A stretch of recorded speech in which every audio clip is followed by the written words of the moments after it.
Bienvenidas y bienvenidos a Yajuita Parlante. Buenas tardes, mi nombre es Lexi Cori Martínez, soy del municipio de Laja y líder del proyecto Sparta. Hoy vamos a hablar sobre la importancia de los árboles. Hola, mi nombre es Ariel Castellanos, tengo 16 años, soy líder Justin. Bueno, para empezar, vamos a hablar un poco con mi compañero. ¿Por qué crees que es importante los árboles? Son importantes para nuestra vida. Bueno, yo creo que nos dan oxígeno y Sí. nos refresca. Bueno, ahora tenemos que hablar un poco de la contaminación, la tala de los árboles y la Sí, deforestación. ya quería hacer esta pregunta. Para vos, ¿qué te parece la tala de los árboles? ¿Cómo Bueno, te sientes al ver que un árbol está talado frente tuyo? Bueno, eso está mal porque los árboles tardan harto en crecer, tardan años y para que tengan un tamaño así bien grande y Sí, lo terminen sí, talando. tarda como 200 años, imagínense, casi 2 generaciones. Eso es malo. ¿Alguna vez en tu lugar, en tu comunidad, has visto algo que se ha contaminado violentamente? Bueno, así el río. Bueno, cuando era pequeña pasaba por el río y ahí sus aguas eran cristalinas, así todo bonito. Pero ahora pasamos por ahí y hay basuras en los, ¿cómo se llama? En los Contaminación, ríos, así. sin líquidos. Hasta las mismas aguas, así, la basura, COVID, se ha contaminado bruscamente en estos últimos años, se ha disparado la potencia. Sí, pero para entender más, tenemos a alguien que es muy bien capo en cosas. Él es Luis Saucedo. Luis Saucedo, bienvenido. Muchas gracias, Ariel. Milady, un gusto estar aquí con ustedes. Agradezco mucho esa invitación. Bueno, quiero dar a conocer también quién soy, ¿no? Más muy importante, Sí, mi nombre es Luis Saucedo. Sí. Bueno, durante muchos años he sido educador popular en diferentes instituciones. He trabajado mucho el tema del activismo social, sobre todo en Sencata, en la ciudad del Alto. He estado en diferentes procesos sociales y diferentes situaciones históricas, ¿no? Dentro de lo que es la historia de la ciudad del Alto como comunicador, también como joven líder en algún momento. Hace unos años atrás, meses atrás nomás, he sido delegado de mi cargo, he sido durante un año secretario departamental de la Madre Tierra y durante 3 años director departamental de recursos naturales de la Gobernación de La Paz. Sí que aquí tenemos a alguien importante. La Milady empieza con las preguntas. Bueno, ¿por qué podemos decir que los árboles son importantes para los humanos y las personas? Bueno, creo que hay un concepto muy importante, que es el tema de la convivencia entre los diferentes seres. Comenten, todo animalito y toda planta es fundamental en este sistema vivo. Ustedes decían al principio, ¿no? Que generan oxígeno y que también hacen bien a la salud. Incluso cuando vos ves un arbolito, ves verde, te sientes bien, ¿no? Te sientes bonito, ¿no? Me siento refrescado. Exacto. Un baile. Exacto. Entonces, si te das cuenta, dentro de todo nuestro desarrollo como seres humanos, ya sea desde una misión muy científica que tiene que ver con el aporte del oxígeno, con el aporte de la solidificación de la tierra y parar la erosión, también tiene que ver con las sensaciones que uno tiene. Cuando un lugar es pelado, como quien dice, o ya no tiene nada, es feo. Sí, Es feo y no da ganas de estar ahí, es triste. En ese sentido, creo que es tan importante un árbol como para el tema científico, como para la vida misma. Ojo que también un arbolito es la casa de los animalitos. Sí. No se olviden que están íntimamente ligados. Entonces, este animalito vive ahí, el pajarito vive ahí, el chihuahua vive ahí, o sea, y esos mismos pajaritos nos traen a nosotros cierta alegría. Sí. Aquí nomás en su colegio yo estaba viendo unas gaviotas en la cancha. Es bonito mirar esas aves. Sí. Imagínate si no hubiera árboles, si no hubiera que comer estos animalitos, ya no existirían. Y ahí está la importancia, es parte de la vida. Ahora, Luis, te voy a preguntar una pregunta. ¿Qué impacto real tienen los árboles en nuestra comunidad y en nuestra salud mental y física? Creo que nos hemos adelantado un poco a la respuesta, ¿no? Emocionalmente y salud física tiene que ver con esa parte científica. Esa alegría que nos pueden transportar, esa sanidad emocional que nos puede dar. Sí, y es importante que entendamos eso en principio, porque si solo lo vamos a ver como si fuera, no sé, un recurso para tumbar y luego hacer gas o hacer un mueble, alguna mesa. Exacto, si lo vamos a ver así nomás, creo que estamos perdiendo la riqueza de la importancia de ese elemento. También si no hay árboles puede generar, porque el árbol más o menos limpia el aire contaminamos. Puede haber enfermedades pulmonares. Exacto, mira, creo que para nadie es un secreto, ya en el colegio, en la universidad o en todo lado, ya a diferentes niveles, no se habla mucho del tema de la reforestación y la forestación por el tema científico-ambiental, pero también esta relación de la que les estoy hablando causa pues esas sanidades emocionales, físicas. ¿Qué pasaría si no tuviéramos nada de vegetación en un sector? Aunque no crean el calor, la contaminación te empieza a sufocar. Y está determinado. Mira, en las ciudades más grandes, y hablamos un poco de La Paz, que es aquí cerca, o del mismo Alto, el parque automotor que emana diferentes tipos de gases, que tienen ciertos tipos de minerales y metales pesados, los comidos, exactamente, y elementos tóxicos, generan una especie de cobertura en todos los inmuebles. Tú cuando limpias tu casa en el Alto o en La Paz, haces así con tu mano una especie de hollín negro. Y debido a ver cuando han bajado. Aunque no crean, eso todavía es lo visible. Hay todavía gases invisibles y sustancias invisibles que están siendo monitoreadas por los diferentes gobiernos municipales, te comento. Pero lo único que termina de alguna manera filtrando de verdad esos materiales, esos tóxicos que estamos inhalando constantemente en las ciudades, son los árboles, son los arbustos. Ojo, un árbol no es más o menos que un arbusto. Ojo, aquí en el altiplano tenemos mucha tola. La tola es un arbusto importante. Cumple la misma función que un árbol. Por ahí la gente dice, no, pero es tola nomás. No. El pasto, aunque no lo crean, las pequeñas hielitas que ayudan mucho. La paja, aunque no lo creas, ayuda mucho a ese proceso de fotosíntesis que hace que haya esta filtración. Bueno, ¿qué pasa cuando se talan los árboles sin ninguna planificación? Así empiezan a talar. Ya, te comentaré lo siguiente, ¿no? Resulta que cuando se ha dado la situación de la colonia, el proceso histórico en Bolivia, se presume, según investigaciones, que teníamos una cobertura boscosa de un 60-70% en toda América Latina, incluido el altiplano. Estamos con una cobertura boscosa del 40%. O sea, vos ves la pampa del altiplano y dices, esto podría haber tenido 40% de plantas.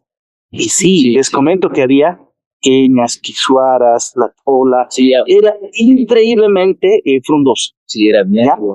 Ahora, ¿qué ha pasado? La gente se pregunta, ¿cómo nuestros antepasados podían vivir 11 millones, 12 millones en un sector? O sea, ahorita en el Alto somos menos de 2 millones, menos de 1 millón, y estamos bien apretados y no tenemos mucha vegetación, nos cuesta vivir. Pregunta, ¿cómo vivían 12 millones?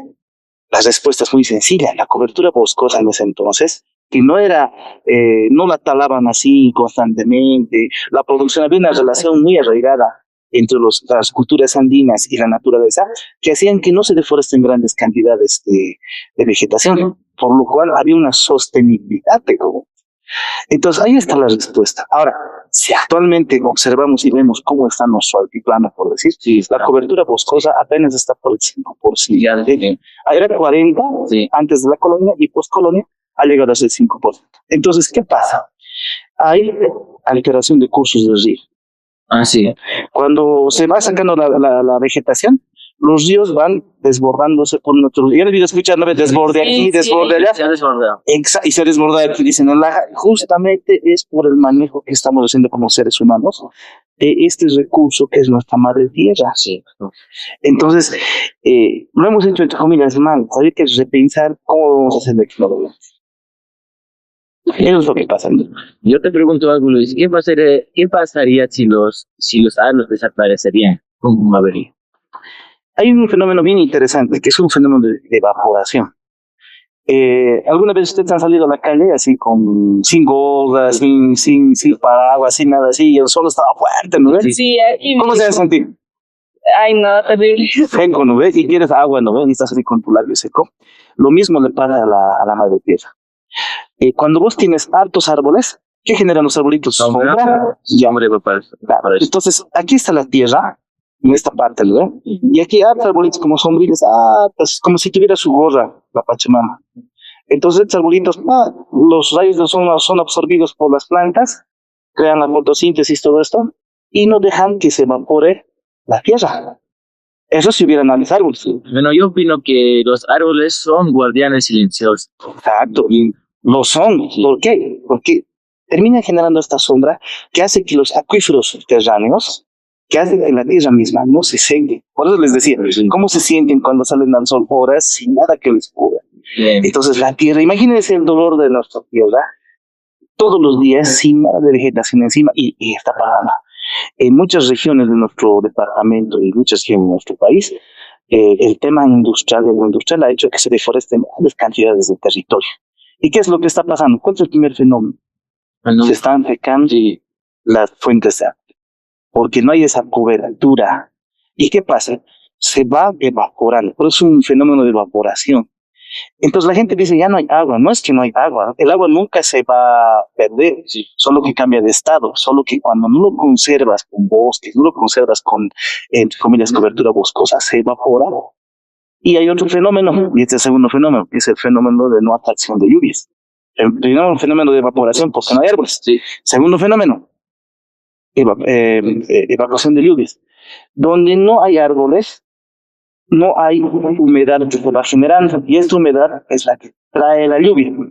Por eso decían alguna vez, un ingeniero, un amigo me decía, mientras más árboles, más posibilidad de que llueva el lugar. Ah, sí. En un lugar donde no hay árboles, Por ejemplo, como en los yungas, hay muchos árboles y el calor es bien bonito y llueve.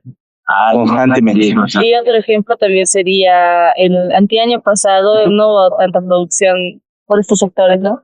Sí, No había, por decir, nosotros sembramos papa y no ha producido porque no hubo lluvias y lo ha secado. más o menos así. Antes nuestro ambiente estaba bien cubrido. Antes se sembraba papa casi todos los años bien, pero hoy en día un año sí, un año no. Ha pasado un fenómeno que les comento. Miren, en los años 70, los años 40, en Bolivia, entre los 40 y 70, ha habido una explosión demográfica y también ha habido una explosión productiva a partir de la revolución del 52. No digo que la revolución 52 sea mala, pero han empezado como que a distribuirse las poblaciones y ha habido una gran deforestación de todo el altiplano. Esto ha producido este fenómeno árido que tenemos en el altiplano ahora. El altiplano no era tan árido como lo vemos ahora, sí. Y es porque se han utilizado grandes cantidades de tona como combustible para la elaboración de ladrillos, para la empresa de cementos, para todo el fenómeno industrial, para las minas. Se produce una gran deforestación de toda en el altiplano. Entonces, ese es el fenómeno que estamos preguntando ahora, ¿no? ¿Qué pasa cuando ya no hay árboles, cuando no hay arbustos, cuando no hay cobertura boscosa en un sector? Fenómeno de evaporación, fenómeno de traslación de las lluvias. Donde no hay árboles, no llueve. Donde no hay árboles, se seca. A ver, ahora que sabemos que estamos así mal, ¿qué podemos hacer los jóvenes para ayudar al medio ambiente? Yo te preguntaría a vos, pero voy a tratar de contestarte porque soy un ex joven con experiencia. Sí. ¿Tú has visto el pasado atrás? ¿Cómo lo podemos revertir? Mira, es bien interesante. Es fundamental que se entienda que estamos en otro momento histórico.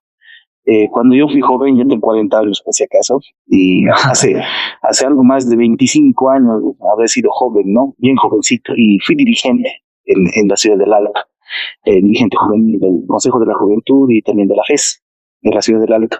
Y no se hablaba mucho, te comento, de este tema, se hablaba muy poco. Pero hay algo bien interesante, no hubo en el Alto, y en las ciudades sobre todo, un nivel de conciencia en su momento. Sí. Y yo creo que el rol fundamental de los jóvenes ahora que ya somos adultos, otros que fuimos jóvenes en ese momento, es entender que en ese momento, en los años 90, no hubo este discurso, durante el año 2000 tampoco, era muy poco. Y durante estos últimos 10 años se ha hablado mucho.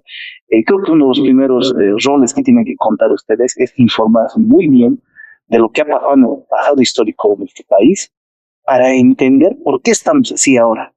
Porque hay una visión, sobre todo desde ciertos ideólogos del capitalismo, por ejemplo, en América Latina, de que la historia no importa, que importa la hora. Pero solo viendo la historia puedes saber por qué estamos así. Y es lo que yo les contaba del 52, del año 70, los procesos de industrialización. Entonces, ustedes como jóvenes piensen que uno de sus roles importantes es informarse muy bien sobre el proceso histórico. Pienso también, ustedes me dirán si es cierto o no, porque es una pregunta más para ustedes, que es importante generar sitios de discusión. Y ese es un sitio muy importante por eso, de información y discusión. ¿Por qué? Porque vamos a repetir los errores del pasado para llegar a este nivel. Actualmente, y eso tiene una razón histórica, en el oriente boliviano, cientos de hectáreas se han quemado el año pasado y el año pasado. Y la pregunta es ¿por qué? Porque tenemos un modelo de producción capitalista que no le interesan los derechos de la madre tierra. Es decir, viene la agroindustrial y para ganar más tierras se le prende fuego. Sí.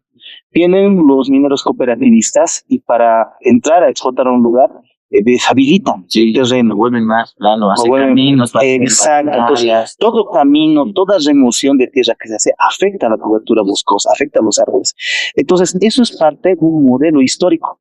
En el año 70, el presidente Hugo Banzer Suárez, presidente de FARC entonces, es el que promulgó muchas leyes para beneficiar al oriente boliviano y les dio cierta potestad en las leyes actuales, y ahí podemos hablar de las leyes también, que le dan permiso a la industria privada para deforestar, para chanquear, para aplastar los sectores naturales.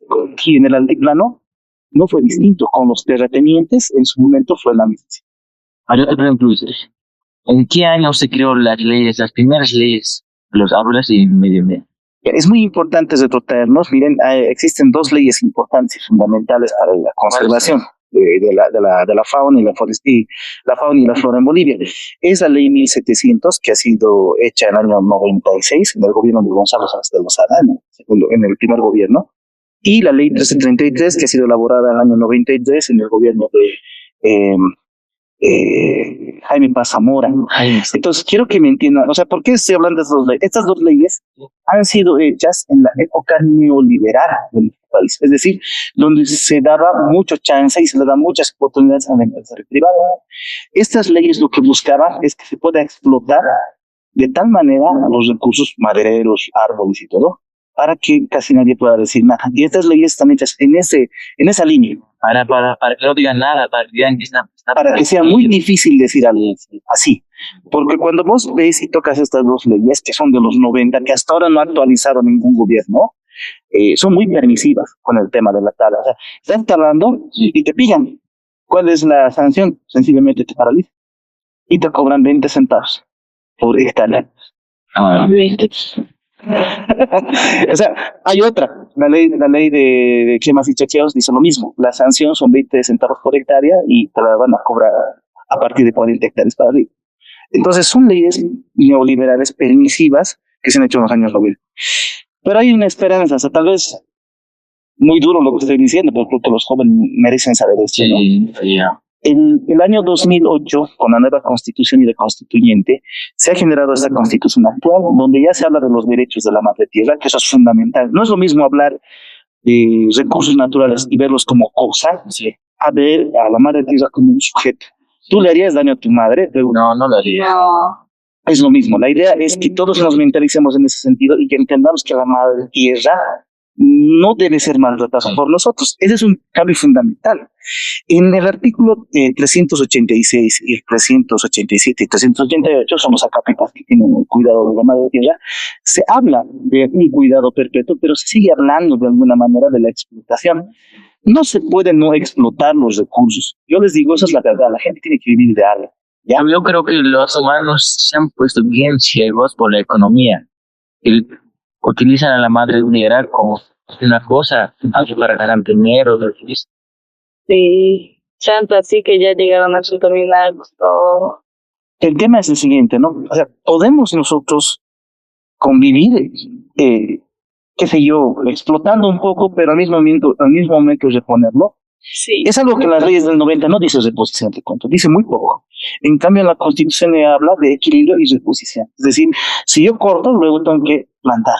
Tengo que sembrar. Y eso sería lo justo, en realidad, para ir reponiendo. Sí, pero no puedes solo cortar y luego no reponer, que es lo que están haciendo actualmente muchos de los empresarios en Java. Ahorita lo dejan así, Y lo dejan así, árido y sin nada. Sí. ¿Qué opina usted, compañera Melissa? Yo opino que, bueno, ha cambiado mucho ya, los humanos se han vuelto como más o menos incomprensivos porque van a un lugar, quieren lotear, digamos, su lugar, ya lo queman nomás. Y gracias a eso también hubieron incendios forestales, se descontrolaron los fuegos, el viento más, han muerto también animales y todo eso. Bueno, Luis, ¿nos podrías contar alguna experiencia de algún lugar que ha defendido, algún bosque? Ya, y quiero arrancar con un artículo, con un artículo de la ley 1700. No es mala la ley en general, pero pues, es muy permisiva, ¿no? El artículo 7 de la ley forestal, la ley 1700, dice lo siguiente.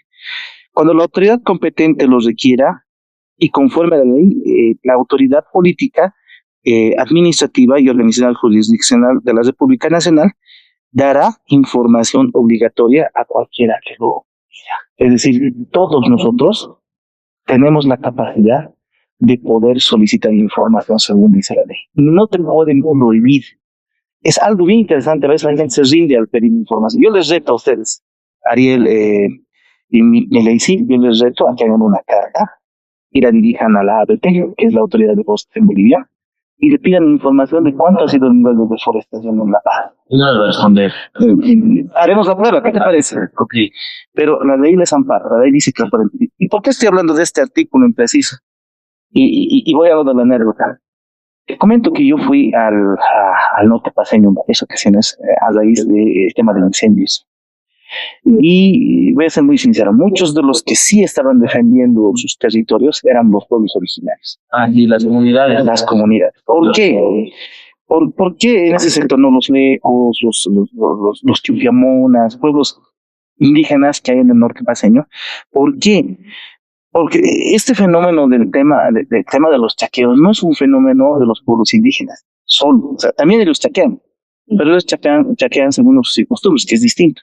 Pero las unidades industriales o los interculturales chaqueaban indiscriminadamente. Entonces yo veía mujeres chupiamonas, mujeres y hombres lecos, parándose al frente de las autoridades, que en muchos casos municipios, alcaldes, concejales, son cómplices de estas empresas para hacer la quema. Y se paraban al frente y decían, no vamos a permitir que sigan avanzando. Decían sobornar. Exacto. Y lamentablemente no es suficiente, te comento. O sea, si bien eran 300, 400 personas de un pueblo originario, la industria, las mismas autoridades se prestaban a muchos casos, ¿no? Y he visto, como te digo, defender en ese sentido muchos sectores, sobre todo los pueblos indígenas del norte paseño. Y lo vi así con estos ojos. A eso uno le llena de esperanza, porque también había jóvenes defendiendo. Y eso es algo muy importante que hay que recalcar, ¿no? Aquí en la ciudad de La Paz hay varios movimientos. 1 millón de árboles, por ejemplo, es un movimiento con el que he trabajado en la ciudad de La Paz, donde se ha ido a defender el bosquecillo de Bolonia, se ha ido a defender el bosquecillo de Auriquizamaña. Hay gente, hay activistas, hay personas que están dedicadas a hacer esa defensa y te puedo contar que hacen TikToks, te puedo comentar que se han hecho campañas de reforestación, Sí, te puedo comentar que se han ido a parar al frente de las empresas constructoras que están destrozando el lago paseño, la ciudad de La Paz. Chinas. Sí, se han puesto al frente de ellas y dicen que no van a avanzar, ¿no? Lamentablemente, como te decía al principio, la ley es muy permisiva, pero hay esperanza. ¿Por qué? Porque todo este proceso nos hace entender que hay gente que ya se ha concientizado con respecto a la defensa de nuestros bosques, de nuestra naturaleza, ¿no? Y me retrotraigo otra vez a la pregunta que me hacías, ¿cuál es el rol de los jóvenes? Conocer todo esto para no dejarse sorprender en su momento cuando sean adultos o ahora. Sí, muchas gracias. Usted que va a concientizar y eso. Bueno, Luis, ¿cuál es tu experiencia personal, así que has tenido al árbol sobre el tema de la deforestación? ¿Cómo te sentiste en ese momento? Mira que creo que es bueno empezar con un sentimiento. Yo sentí mucha rabia porque estaba en el norte paseño, estaba en el municipio de San Buenaventura y nos informa, puedo equivocarme de pronto con el nombre de la comunidad, pero si no me equivoco era Santa María, si no me equivoco, y hemos entrado, estábamos con el vehículo ahí para ingresar a hacer ayuda a los animales, bueno, porque era la tuición de mi cargo en ese momento, y hemos ingresado al lugar y yo veía mucho desorden de parte de las autoridades, o sea, veía que los de defensa civil estaban aquí, el cuartel estaban allá, nosotros también estábamos haciendo por nuestro lado las cosas. Y había un momento donde queríamos como que organizarnos, y era un griterío, ¿no? Entre defensa civil, aquí, entre el otro, no, no, que yo, que aquí, que yo soy quien, que esto, que el otro, ¿no? Y lo que daba rabia es que la gente no se organizaba, era más como que pelearse y buscar culpables, te cuento. Era, no, él tiene la culpa, no, él tiene la culpa. Y en ese momento, mientras están queriendo culparse, se está quemando. ¿Cuál es esa? Esa es la parte de rabia que sentí, ¿no? Pero sientes esperanza cuando ves a los soldaditos, por ejemplo, ¿no? Están esperando órdenes, no saben qué hacer, están ahí parados, se están quemando. Cuando ingresamos nosotros, había un aro de fuego, así, no sé si se dan cuenta, los pueblos hay unas entradas donde dice bienvenido a tal lugar, ¿sabes? Sí, sí. Eso estaba así como un aro de fuego, y estaba con mi compañero de trabajo, Daniel, ojalá vea Oscar, estaba con mi compañero de trabajo, el ingeniero Daniel, y él estaba de chofer, y se para frente al fuego. Teníamos que ir a sacar gente, porque eso nos habían dicho, que había gente adentro y había que ayudar. Sí. Y nos paramos y él mira el fuego, y yo le digo, avanza. Y él me dice, no, pero está quemando, vamos a avanzar, le he dicho. Así que hemos ingresado por el lado del fuego hacia al pueblo, vemos lleno todo de humo, vi un carro quemándose, unos cuantos casas quemándose, pero felizmente la gente ya había sido evacuada. Hemos ido con un dron, con un bombero voluntario, Marvel Flores se llama el amigo, fuimos con él y hemos hecho sobrevolar el dron, hemos dado esa información a los de defensa civil, a los soldados, la gente empezó a sacar agua de ríos, de diferentes lugares, había tanques de agua, tengo una foto ahí, te cuento con mi tanque de agua, con mi máscara de humo, con mi casco, todo ingresando al lugar. Si bien mi misión en ese momento era rescatar animales silvestres, uno no puede mirar y decir, no, yo solo aquí animales, ¿no ves? Y no, lamentablemente en esos momentos, y digo lamentablemente porque estamos tan mal organizados como Estado, que es fundamental que nos coloquemos la mano uno con el otro y bueno, trabajaremos juntos. Nos hemos combinado los de defensa civil con los de la gobernación, con los soldados, hemos sobrevolado y nos hemos organizado para darnos área de trabajo y hemos logrado impedir que el fuego arrase con el avance. Hemos logrado impedir afuera del pueblo. Y eso fue una anécdota muy importante, muy impactante también. Cuando ya ha pasado todo el fuego, he ido a cumplir mi misión. Hemos ido a ver qué ha pasado con los animales y muchas de las madrigueras estaban quemadas. Y obviamente los animales habían muerto debajo de la tierra, asfixiados por el. ¿De cuántos animales ha salvado? Mira, a lo largo de los 4 años de trabajo como parte de la gobernación, aproximadamente unos 1,000 a 1,200 animales, tanto en rescates en la ciudad como en rescates en circunstancias, te comento, entre jaguares, aljamares, cóndores, todo tipo de animales, tortugas. O en ese momento había hartos animales. Y sí, sigue habiendo, lamentablemente cada vez son menos, ¿no? Pero bueno, sí, como te digo, hay esperanza porque hay muchas personas en el Departamento de La Paz, por mencionar alguna de ellas, Vicky Ocio. Sería lindo que la entrevisten, aunque es un poco complicado, pero sería bueno que la entrevisten tal vez de manera digital, que es la encargada de Senda Verde, Andrés García, que es el encargado de ONCA en el norte paseño, Omar Rocha, que es el encargado de aquí el Vestipacos de la ciudad de La Paz, el que me dicen mal zoológico, ¿no? De La Paz, no es el bioparque.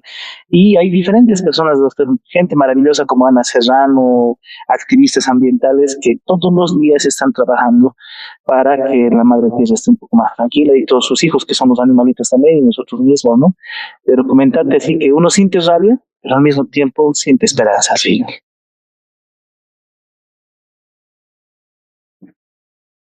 Bueno, este fue el episodio. A ver, una pequeña conclusión.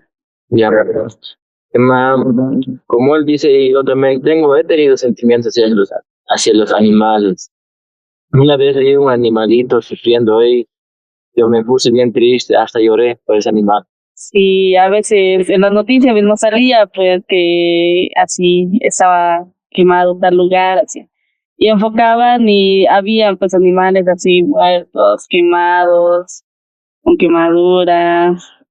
Y da pena realmente porque se han muerto también muchos animales.